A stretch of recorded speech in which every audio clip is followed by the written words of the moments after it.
Lotus reality and agro farming వారు premium farm land projects మన పొలం ఫేజ్ 1, 2 మరియు 3 కంప్లీట్ చేసుకొని మన పొలం phase 4 Wasar village at Narayana Khed లో ఆగస్టు 15 ఇండిపెండెన్స్ డే రోజు గ్రాండ్ లాంచ్ చేయడం జరుగుతోంది. లాంచింగ్ మరియు ఇండిపెండెన్స్ డే సందర్భంగా 5 గుంటాస్ ల్యాండ్ అవుట్ రేట్ లో బుక్ చేసుకున్న వారికి 1,50,000 రూపాయల డిస్కౌంట్ తో పాటు 2 గ్రాముల గోల్డ్ ఫ్రీగా ఇస్తున్నారు. పూర్తి వివరాలకు సంప్రదించండి. ఓం మహాగణాధిపతయే నమః. ఓం గురుభ్యో నమః. ఓం శ్రీమాత్రే నమః. పరమేశ్వర స్వరూపమైనటువంటి జ్యోతిష, వాస్తు మరియు ఇతర అనేకమైనటువంటి శాస్త్రములను మనకు అందించినటువంటి మహర్షులకి నమస్కారం. హయగ్రీవ హయగ్రీవ హయగ్రీవేతియో వధేత్తస్య నిస్సరసేవాణి జనుకన్యా ప్రవాహవత్. అరుణాం కరుణాతరంగితాక్షీం ధృతపాశాంకుశపుష్పబాణచాపాం అనిమాదిభిరావృతాం మయూకైః అహమిత్యేవ విభావయే భవానీం. శ్రీమాత్రే నమః.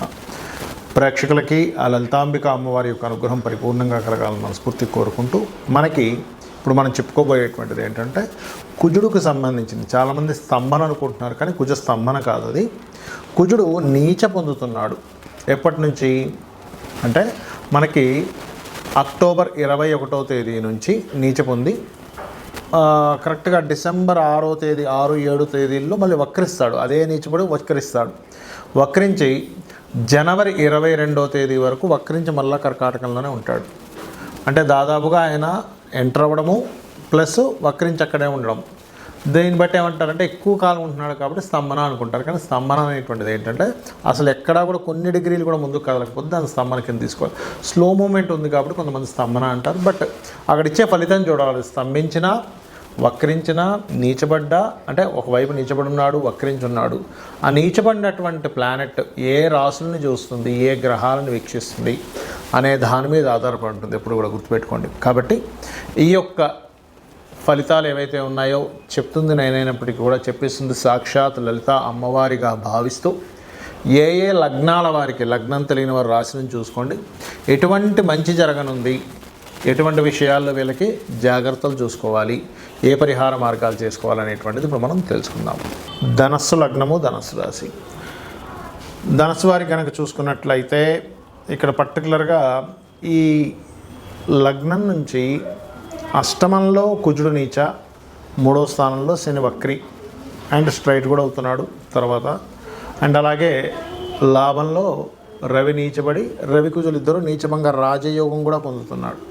అంటే దీనివల్ల ఏమిటంటే చూడండి, ఎప్పుడైతే ఈ యొక్క లగ్నం నుంచి 3లో ఉండేటువంటి శని మీద కుజుడు దృష్టి ఉందో, ముందు జాగ్రత్తలతో చెప్తాను, దాని తర్వాత కలిగే లాభాలు చెప్తాను మీకు. 3లో ఉండే శని మీద, వక్రించిన శని మీద ఎప్పుడైతే కుజుడు దృష్టి ఉందో, ఇది పర్టికులర్గా ఏంటంటే ఎవరికైనా మధ్యవర్తిత్వంగా మీరు డబ్బులు ఇప్పించడం కానీ, అది కూడా ముఖ్యంగా అన్నదమ్ముల వరుస వారికి, లేదా మీ ఇంట్లో ఎవరైనా బాగా ఏజ్డ్ పర్సన్ వాళ్ళకి సంబంధించిన సిబ్లింగ్స్ వాళ్ళకి ఏదైనా మీరు ధనం ఇచ్చినట్లయితే ఆ యొక్క విషయాల్లో క్లియర్గా పేపర్స్ మీద, బాండ్ పేపర్ మీద రాసుకోండి.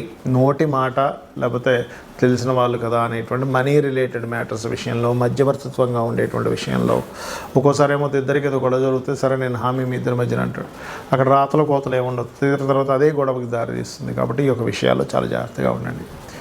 పిహెచ్డి చేసేటువంటి వారు ఎవరైతే ఉంటారో, ఎప్పుడైతే కుజుడు అష్టమ స్థానం రీసెర్చ్ హౌస్లో ఎప్పుడైతే కుజుడు ఉండి నీచ పొంది మరొక నీచ గ్రహాన్ని ఎప్పుడైతే వీక్షిస్తున్నాడో, రవి 16వ తేదీ అక్టోబర్ నుంచే మనకి మారిపోతున్నాడు కదా తులారాశిలో. కాబట్టి అప్పటి నుంచే 16కి మారినా 21కి మారుతున్నటువంటి కుజుడు యొక్క దృష్టి రవి మీద, లాభస్థానంలో ఉండే రవి మీద పడుతున్నందుకు రీసెర్చ్ మూలంగా మీకు బాగా కలిసి రావడం జరుగుతుంది, లేదా పూర్వీకుల భూముల మూలంగా కలిసి రావడం జరుగుతుంది. గుర్తుపెట్టుకోండి. Because of 8th and 11 complete positive activation జరుగుతుంది ఆ టైంలో. అంటే ఒకవైపు ఒక గొడవ కానివ్వండి, లేకపోతే ఒక యాక్సిడెంట్ ప్రోన్ లాంటిది కూడా అయినట్టయి మిస్ అయ్యి మళ్ళీ మీకు ఇట్లాంటి లాభం కూడా కలుగుతుంది. ఎప్పుడు కూడా నీచభంగ రాజయోగాలు ఏంటంటే స్టార్టింగ్లో కొంచెం బాగా స్ట్రెస్ని ఇచ్చి దాని తర్వాత అద్భుతమైన లాభాలు ఇస్తాయి. అది జన్మజాతకంలో అయినా గోచారంలో అయినా గుర్తుపెట్టుకోండి. అయితే ఇక్కడ మనకి లాస్ రాకూడదు, ఎప్పుడు మనం బెనిఫిట్ సైడే చూసుకుంటాం. కాబట్టి ఇబ్బంది ఎక్కువగా పడకుండా ఉండాలంటే మీరు పర్టికులర్గా నదీ ప్రవాహాలు కానీ ఏదైనా మీకు ఉంటే అక్కడికి వెళ్ళి వాటర్లో దీపాలు వదలడం, లేనట్లయితే ఇంట్లోనే ఒక చిన్న టబ్ లాంటి దాంట్లో వాటర్ వేసి అందులో దీపం వెలిగించి అందులో పెట్టడం, చేస్తూ ఉంటారు, మీరు కార్తీక మాసంలోని వెలిగిస్తూ ఉంటారు, చూసే ఉంటారు. అట్లా చేయండి. అది లేదంటే నవగ్రహాల్లో కుజ, శని, రవి, కేతు గ్రహాల దగ్గర దీపారాధన చేయండి. ఎందుకంటే ఇక్కడ దశమంలో కేతు ఉన్నాడు మీకు ప్రజెంట్, ఈ కుజుడు రవి ఉన్న పొజిషన్లోంచి. ఎప్పుడైతే దశమంలో కేతు ఉంటాడో జాబ్ సంబంధించిన విషయంలో కూడా కొంత జాగ్రత్తగా ఉండాలి. ఇది చేస్తూ గోవులకి క్యారెట్స్, బెల్లము, గోధుమ రవ్వ, గ్రాసము తినిపించండి. అన్ని విధాలా మీకు బాగుంటుంది. ఈ యొక్క కుజుడు నీచ స్థానంలో ఉంటూ శనిని చూస్తున్నప్పుడు దేశ ప్రపంచవ్యాప్తంగా వచ్చేటువంటి ఫలితాలు ఏమిటి అంటే, ఈ కుజుడు మారకముందే మిథునంలో ఎప్పుడైతే మనకి క్రాస్ అయ్యాడో, అంటే ఆల్మోస్ట్ అక్టోబర్ మాసం ఫస్ట్ వీక్, సెకండ్ వీక్ నుంచి స్టార్ట్ అవుద్ది. ఎట్లాగా కొంతమంది రాజకీయ నాయకులు మార్పులు, రిజైన్ చేయడం, లేకపోతే వ్యతిరేకత రావడం వల్ల మార్పులు రావడం, లేకపోతే వాళ్ళ మీద ఒత్తిడి రావడం గవర్నమెంట్స్ మీద, ఇట్లాంటివి జరుగుతాయి ముఖ్యంగా ఈ కుజుడు శనిని చూస్తూ, కుజుడు రవిని చూస్తుండడం వల్ల. అలాగే మరొకటి ఏంటంటే, సహజంగానే క్రోధినామ సంవత్సరం ఏదైతే ఉందో కుజుడికి వచ్చింది కాబట్టి సర్వసాధారణంగానే మనం చూస్తూనే ఉన్నాం. స్టార్టింగ్ నుంచి రాహు ఎప్పుడైతే మనకి మీన రాశిలోకి ఎంటర్ అయ్యాడు, ఫస్ట్ దుబాయ్ దేశంలో, బయట దేశాల్లో వచ్చింది విపరీతమైన వర్షం. అంటే ఏమిటి, జలరాశుల్లో ఒక రాహు ఆల్రెడీ ఉన్నప్పుడు మరలా ఇంకొక జలరాశిలోకి కుజుడు ఎంటర్ అయినప్పుడు తీవ్రతలు పెరుగుతాయి. కాబట్టి కాస్త జల ప్రదేశాల్లో ఉండేటువంటి వారు కాస్త జాగ్రత్తగా ఉండాలి. వరుణుణ్ణి, వరుణ సంబంధించినటువంటి అంటే వరుణదేవుణ్ణి ప్రార్థించుకోవాలి. ఓం వరుణదేవాయ నమః అనుకుంటే కూడా చాలా మంచిది. అలాగే సర్వసాధారణంగా ఏంటంటే, ఇలా కుజుడు ఎప్పుడైతే నీచబడ్డ రవిని చూస్తాడో ప్రపంచవ్యాప్తంగా ఏమవుతుంటుందంటే, ఒక ప్లేస్లోనేమో విపరీతంగా మీకు ల్యాండ్ రేట్ విపరీతంగా పడిపోయినట్టు అవుతాయి.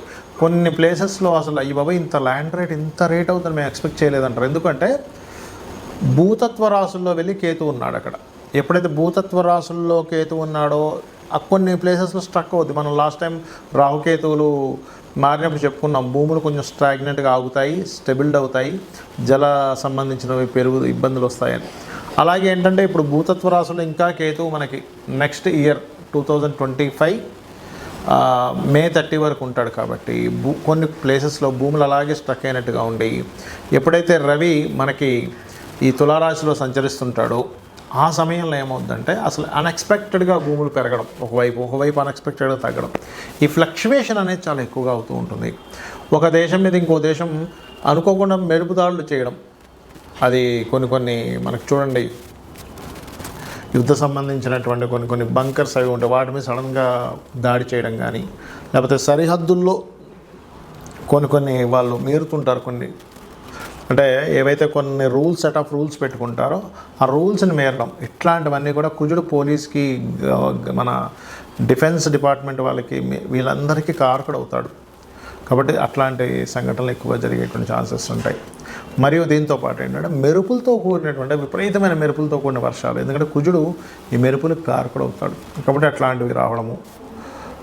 అదేవిధంగా ఇంకొంతమంది అంటున్నారు ఏదో ఉలక వస్తుందండి ఈ మధ్యకాలంలో. ఏ ఉలకలు రావు, దగ్గరకు వచ్చి దూరం వెళ్ళిపోతాయి. ఎందుకంటే అటువంటివి ఏవి కూడా వచ్చి భూమిని తాకేటువంటి సమయం జరగట్లేదు. ఎందుకంటే నన్ను చాలా రోజుల నుంచి అడుగుతున్నారు, ఏమంటే అక్టోబర్ మాసంలో ఏదో ఉలక ఉందంట కదా, కుజుడు 21వ తేదీ నుంచి నీచ పొందుతున్నాడంట కదా. అంటే అటువంటివి ఏమీ జరగవు అని చెప్పి నేను చెప్పడం జరిగింది. కాబట్టి అట్లాంటి ఉలకలు ఏమొచ్చి భూమి మీద తాగవు, దగ్గర దాకా వచ్చి తిరిగిపోవడం కూడా జరుగుతుంది చెప్పాలంటే. కాకపోతే ఏంటంటే ఈ కొంచెం ఈ ప్రకృతి వైపరీత్యాలు మాత్రం కొంచెం ఎక్కువగానే వచ్చేటువంటి ఛాన్సెస్ కనిపిస్తున్నాయి. సో మీ అందరూ కూడా ఇప్పుడు కొంతమందికి డేట్ ఆఫ్ బర్త్ ఉంటుంది, ఉండదు. అటువంటి వారు ఏం చేయాలంటే కుజ, శని, రాహు, కేతు, రవి ఈ 5 గ్రహాల దగ్గర దీపారాధన చేసి గోవులకి క్యారెట్స్, బెల్లము తినిపించండి. ఆంజనేయ స్వామి ఆలయాలు కానీ, సుబ్రహ్మణ్యేశ్వర స్వామి కానీ ఆలయాలకు కానీ వెళ్ళండి. అన్ని విధాలు బాగుంటుంది.